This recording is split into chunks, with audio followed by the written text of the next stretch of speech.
खुश आमदीद बनारस। क्या हाल है आपके?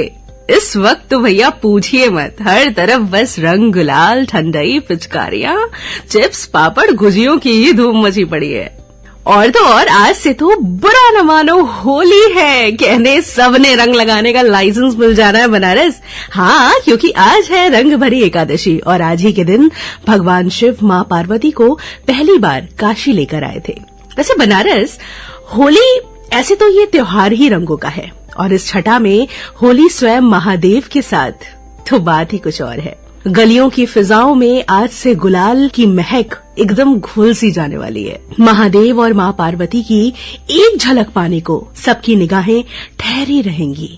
जो मजा अपने बनारस की गलियों में गूंजते महादेव के नारों में आता है, मानो जिया भर भर के बस महादेव महादेव बुलाता है। ये प्रथा 400 साल पुरानी है। मां पार्वती और भगवान शिव जी के विवाह से जुड़ी ये वो अजब कहानी है। दिगंबर रूप में महादेव शादी के बाद गौना कराने ससुराल आते हैं। आदि शक्ति को रंग लगाकर वो अपने धाम ले जाते हैं। गलियों से गुजरती महादेव और मां की पालकी सारे शहर को होली खेलने पर मजबूर कर देती है। आंगन आंगन से फूलों की बरसात से गलियां आज सुगंधित हो उठेंगी। डगमग डगमग डगमगाते डमरू मानो चिल्ला चिल्ला कर इनके आने का वाहन करेंगे। इस दैवीय होली का यहाँ सब गुणगान करेंगे। माता ब्रज की चुनरी ओढ़े बाबा सर पे पगड़ी बांधे विराजते हैं। इस प्रेम के एहसास को जिंदा रखने महादेव के गण हम ये दिव्य होली मनाते हैं। अच्छा बनारस, मेरा एक पर्सनल क्वेश्चन है आपसे कि आप इस बार कौन सा रंग लगाएंगे? शायद सूरज के केसरी और पीला सा, जो सूरज की रोशनी की तरह हमेशा चमकता करे। उसी तरह वो जो तेज है वो चारों ओर रोशनी ही रोशनी करते, अंधियारा एकदम दूर भागे।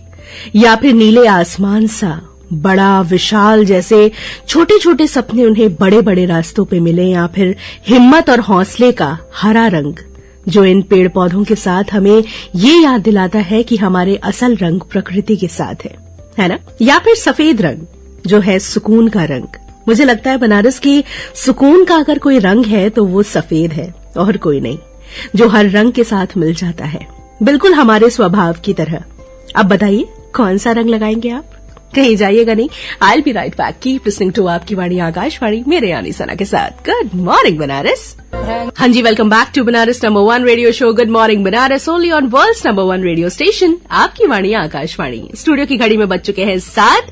तारीख है आज 3 मार्च 2023 और दिन है आज शुक्रवार का। तो चलिए परवरदिगार का शुक्र अदा करते हुए इस सफर का आगाज करते हैं आज और देखते हैं क्या हो रहा है देश, दुनिया और शहर बनारस में खास।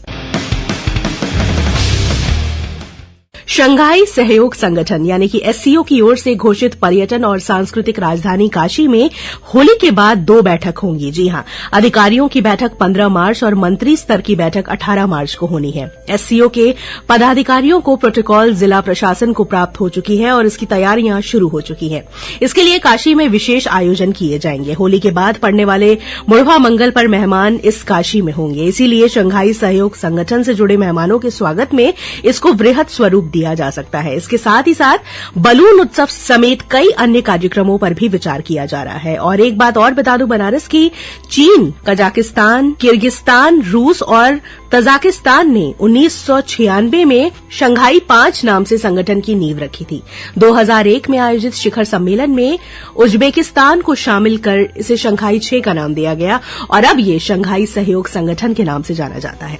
इसके अलावा पंडित दीनदयाल उपाध्याय राजकीय चिकित्सालय के ट्रॉमा सेंटर में अब मरीजों को 24 घंटे एक्सरे की सुविधा मिलेगी। जी हां, मुख्य चिकित्सा अधिकारी डॉक्टर संदीप चौधरी ने बताया कि वर्तमान में यूरो सर्जन, न्यूरो फिजिशियन और surgeon, plastic surgeon, chest physician, nephrologist, मनोरोग विशेषज्ञ और रेडियोलॉजिस्ट का पद पूर्णतया रिक्त है। एनेस्थेटिस्ट और कार्डियोलॉजिस्ट की विशेषज्ञता धारक मात्र एक चिकित्सक की तैनाती महानिदेशालय स्तर से की गई है। इसके अलावा कैंप स्टेशन पर प्रस्तावित यार्ड रीमॉडलिंग कार्य के चलते यहां से चलने वाली 4 जोड़ी विशेष ट्रेनों को अस्थायी रूप से निरस्त किया गया है। जी हां, जो गाड़ियां बीते 1 मार्च से आगामी 28 अप्रैल तक नहीं चलेंगी, उनमें गाड़ी संख्या 13343, 13345 वाराणसी शक्ति कुशीनगर सिंगरौली एक्सप्रेस, गाड़ी संख्या 03360 वाराणसी बराका काना स्पेशल, गाड़ी संख्या 03359 बराका काना वाराणसी स्पेशल, गाड़ी संख्या 03649 बक्सर वाराणसी स्पेशल और गाड़ी संख्या 03650 वाराणसी बक्सर स्पेशल ट्रेन का संचालन प्रभावित रहेगा। इसके अलावा काशी हिंदू विश्वविद्यालय में संस्कृत विद्या धर्म विज्ञान संकाय के व्याकरण विभाग की ओर से अंतर्राष्ट्रीय संस्कृत सम्मेलन आज यानी 3 मार्च से 5 मार्च तक होगा। जी हां, अनेक देशों के विषय विशेषज्ञ, विद्वान, कुलपति और संत विचार व्यक्त करेंगे। मुख्य अतिथि संपूर्णानंद संस्कृत विश्वविद्यालय के कुलपति प्रोफेसर हरेराम त्रिपाठी होंगे और ये सम्मेलन दुनिया को नई दृष्टि प्रदान करेगा। इसके साथ ही वाराणसी कैंट और बनारस रेलवे स्टेशन पर कोच रेस्टोरेंट्स बनने का काम शुरू हो गया है। जी हां, इन कोचेस को महाराजा एक्सप्रेस के रेस्टोरेंट जैसा बनाया जाएगा। इसके लिए महाराष्ट्र, कोलकाता और इंदौर के डिजाइनर्स से संपर्क किया गया है। इस रेस्टोरेंट में काशी दर्शन के साथ लोग बनारसी व्यंजनों का भी आनंद ले सकेंगे। बनारस स्टेशन पर कोच रेस्टोरेंट बनने के लिए गोरखपुर से खाली कोच पहुंच चुका है और वहीं कैंट स्टेशन के लिए लखनऊ से कोच आना है। कोच रेस्टोरेंट में श्री काशी विश्वनाथ मंदिर, गंगा घाट, सारनाथ, रामनगर किला सहित सभी धर्मों से जुड़े ऐतिहासिक और पौराणिक स्थलों का दर्शन होगा। इसके लिए 4 मिनट का वीडियो चलाया जाएगा और हर टेबल के पास एक खिड़की होगी जिससे लोगों को सफर में होने का एहसास होगा। कोच रेस्टोरेंट के बाहर भी 50 से 60 लोगों के लिए बैठकर खाने की व्यवस्था होगी। वाह, क्या इनिशिएटिव है बनारस, मजा आ गया सुन के। इसके अलावा शरीर में हेमोग्लोबिन की कमी को एनीमिया कहते हैं, ये तो हम सब जानते हैं, और इसे दूर करने के लिए आयुर्वेदिक महाविद्यालय चौकाघाट के काय चिकित्सा एवं पंचकर्म विभाग ने योगराज रसायन औषधि पर शोध किया है। 250 ml की 2 गोली सुबह और रात में लेने से मरीजों में हेमोग्लोबिन की मात्रा बढ़ रही है, जिससे देश को एनीमिया मुक्त बनाने में मदद मिल सकती है। तो जी, ये रहा देश, दुनिया और शहर बनारस का हाल समाचार। Now let's move on to the history and special events of today, that is 3rd of March। Year 1923 में टाइम्स पत्रिका का पहली बार प्रकाशन हुआ। राष्ट्रपिता महात्मा गांधी जी ने ईयर 1939 में सविनय अवज्ञा आंदोलन का प्रारंभ किया। संयुक्त राष्ट्र ने साल 2013 में 3 मार्च को विश्व वन्य जीवन दिवस के रूप में मनाने की आधिकारिक घोषणा की थी। इसके साथ ही आज के दिन भारत के प्रसिद्ध उद्योगपति और टाटा समूह के संस्थापक JRD टाटा का साल 1839 में, टेलीफोन का आविष्कार करने वाले अलेक्जेंडर ग्राहम बेल का जन्म 1847 और भारत के प्रसिद्ध अभिनेता और कॉमेडियन जसपाल भट्टी जी का जन्म ईयर 1955 में हुआ। अब स्पेशल इवेंट्स की बात करूं बनारस, तो आज जैसा कि मैंने आपको बताया कि विश्व वन्य जीव दिवस यानी वर्ल्ड वाइल्ड लाइफ डे, जिसका मकसद है पृथ्वी से विलुप्त हो रहे जीव जंतुओं और पेड़ पौधों को बचाना। इसके साथ ही आज है वर्ल्ड हियरिंग डे यानी विश्व श्रवण दिवस, जो कि हर साल आज यानी 3 मार्च को दुनिया भर में बहरेपन और श्रवण हानि को रोकने और कान से सुनने की देखभाल को बढ़ावा देने के बारे में जागरूकता बढ़ाने के लिए आयोजित किया जाता है। प्रत्येक वर्ष WHO थीम तय करता है और साक्ष्य आधारित समर्थन सामग्री जैसे brochure, flyers, poster, banners, infographics और प्रस्तुतियां विकसित करता है। और आज इस खास मौके पर मेरे साथ जुड़ चुके हैं homeopathic consultant and ear nose throat specialist doctor Vinay Kumar Pandey sir. तो आइए सुनते हैं वो हमसे क्या कह रहे हैं। आकाशवाणी वाराणसी के सभी श्रोताओं एवं गुड मॉर्निंग बनारस की सुयोग्य संचालिका सना को प्यार भरा नमस्कार। मैं डॉक्टर VK पांडे, होम्योपैथिक कान नाक गला चिकित्सक, सिगरा, वाराणसी, एक बार फिर हाजिर हूं एक खास विषय पर चर्चा करने के लिए। श्रोताओं, आज वर्ल्ड हियरिंग डे है। प्रत्येक वर्ष 3 मार्च को विश्व श्रवण दिवस मनाया जाता है और इस वर्ष का थीम है year and hearing care for all, let's make it a reality. इस दिन को मनाने का मुख्य उद्देश्य यूनिवर्सल हेल्थ कवरेज में ईयर एंड हियरिंग केयर को प्राथमिकता देना है। ध्यान देने योग्य कुछ मुख्य बातें क्या हैं, आइए इस पर प्रकाश डालते हैं। समुदाय में कान और सुनने की समस्या सबसे आम समस्याओं में से एक है। इसमें से 60% से अधिक की पहचान की जा सकती है तथा देखभाल से प्राथमिक स्तर पर समाधान किया जा सकता है। प्रारंभ में ही प्रशिक्षण एवं क्षमता में वृद्धि करके देखभाल द्वारा इंटीग्रेटेड ईयर एंड हियरिंग से सार्वभौमिक स्वास्थ्य सेवा का लक्ष्य हासिल किया जा सकता है। इस तरह के एकीकरण से लोग लाभान्वित होंगे और देशों को सार्वभौमिक स्वास्थ्य कवरेज का लक्ष्य हासिल करने में मदद मिलेगी। WHO के एक आंकड़े के मुताबिक 360 मिलियन से अधिक लोग हियरिंग लॉस के शिकार हैं। मनोरंजन और शोर के संपर्क में आने के कारण 12 से 35 वर्ष की आयु के 1 अरब से अधिक लोग पर हियरिंग लॉस का खतरा बना हुआ है।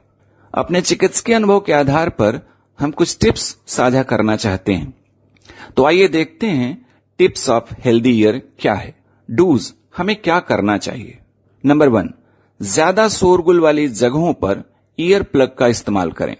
नंबर 2, अपने श्रवण क्षमता की नियमित जांच करें। नंबर 3, बार बार गले के संक्रमण तथा टॉन्सिलाइटिस से कान बहने की स्थिति में हियरिंग लॉस हो सकता है, अतः समय रहते किसी अच्छे अनुभवी ईएनटी चिकित्सक से अवश्य मिलें। सलाह दिए जाने पर नियमित रूप से अपने कान की मशीन पहनें। सुनने की समस्या होने पर डॉक्टर से मिलें। हमें क्या नहीं करना चाहिए? अपने कानों के अंदर कॉटन बड्स, तेल, स्टिक या पिन न लगाएं। गंदे पानी में तैरना तथा धोना नहीं चाहिए। ईयरफोन या ईयरबड शेयर न करें। तेज आवाज या तेज संगीत न सुनें।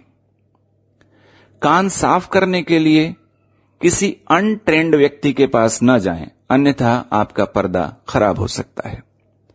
श्रोताओं, कान की समस्या होने पर इन परिस्थितियों में अपने ईएनटी चिकित्सक से अवश्य मिलें। मैंने ऐसा अपने अनुभव में पाया है कि जो भी मरीज समय से मुझ तक आया है, उसके बीमारी के कारण की पहचान कर उसको उचित सलाह दी गई है। अगर यह जन्मजात है, ऐसी परिस्थिति में उसके कान की जांच करवाकर अगर मशीन लगने योग्य है तो उसको मशीन का सुझाव दिया। अगर बीमारी है या कान बह रहा है तो उसका उचित होम्योपैथिक दवाओं से इलाज कर भविष्य में होने वाली श्रवण हानि से बचाया है। उम्मीद है आज इस विषय पर दी गई जानकारी आपके लिए लाभदायक होगी और समाज में ऐसे लोगों के प्रति हम अपने कर्तव्यों का सही निर्वहन कर पाएंगे। इन्हीं शब्दों के साथ हम अपनी वाणी को विराम देते हैं। अपना तथा अपनों का बहुत ख्याल रखिएगा। धन्यवाद। नमस्कार। Thank you so much, sir, for joining us.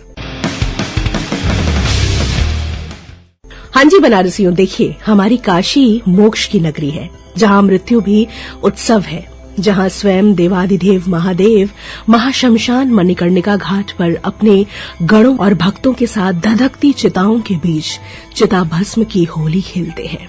इस बार कल यानी 4 मार्च को ये उत्सव हमारे शहर में मनाया जाएगा। मणिकर्णिका घाट पर चिता भस्म की होली खेली जाएगी, जिसमें देवी देवता, यक्ष, गंधर्व सभी शामिल होंगे। हर बार की तरह इस बार भी बाबा स्नान के बाद अपने प्रिय गणों के साथ चिता भस्म की होली खेलेंगे। फगुआ गीत से देश और दुनिया को हम ये संदेश देते हैं कि काशी में जन्म और मृत्यु दोनों ही उत्सव है। चिता भस्म की इस होली का साक्षी बनने देश और दुनिया भर से लोग आते हैं। श्रोताओं, आज यानी रंगभरी एकादशी के दिन शिव जी माता पार्वती का गोहना कराने के बाद उन्हें काशी लेकर आए थे। तब उन्होंने अपने गणों के साथ रंग गुलाल के साथ होली खेली थी, लेकिन वे शमशान में बसने वालों के साथ होली नहीं खेल पाए थे। हमारे काशी में मसाने की होली एक और विचित्र और अनूठी मानी जाती है, तो वहीं दूसरी ओर इस बात का भी संदेश देती है कि शिव ही अंतिम सत्य है। हमारा बनारस अन्य जगहों से इसीलिए अद्भुत, अकल्पनीय और बेमिसाल है। यहाँ महादेव ने न सिर्फ अपने पूरे कुंडे के साथ वास किया, बल्कि हर उत्सवों में यहाँ के लोगों के साथ बराबर की हिस्सेदारी की।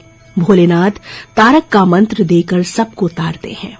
डमरुओं की गूंज और हर हर महादेव के जयकारे और पान ठंडाई के साथ इस मसान की होली में शामिल होना किसी सौभाग्य से कम नहीं है। तो जो लोग इस अद्भुत होली का अनुभव करना चाहते हैं, उन्हें बनारस जरूर आना चाहिए, क्योंकि ये चिता नहीं, ये काया थी। जो भस्म हुई वो माया थी। मोह मिथ्या का उचाट यही है, मणिकर्णिका का घाट यही है। पापों का बोझ निकलती है, ये शुद्ध अनामय करती है। अग्नि का स्पर्श जैसे पारस, गंगा और ये शहर बनारस। तो श्रोताओं, अगर आपको हमारा आज का गुड मॉर्निंग बनारस पसंद आया तो हमें अपने वैल्यूएबल व्यूज जरूर से शेयर कीजिएगा ऑन pklgair@varanasi@gmail.com। और अब बस छोड़े जा रही हूँ, आपको विद दिस ट्रैक मिलूंगी आपसे 8:45 पर मधुरिमा के साथ। अब से थोड़ी देर में यानी 7:20 से प्रादेशिक समाचारों का सिलसिला जारी रहेगा हमारे गोरखपुर केंद्र से। So now this is Sana heading of. खुश रहिए, प्यार बांटिए और 24 घंटों में किसी ना जानने वाले की खुशियों की वजह बनिए। जैसा कि मैंने हमेशा कहा है, कहते कहती हूँ और कहती रहूंगी भी कि बहुत सुकून मिलेगा, ट्राई जरूर कीजिएगा। चलती हूँ, टाटा बाय बाय, दुआओं में याद और अपना ख्याल रखिएगा।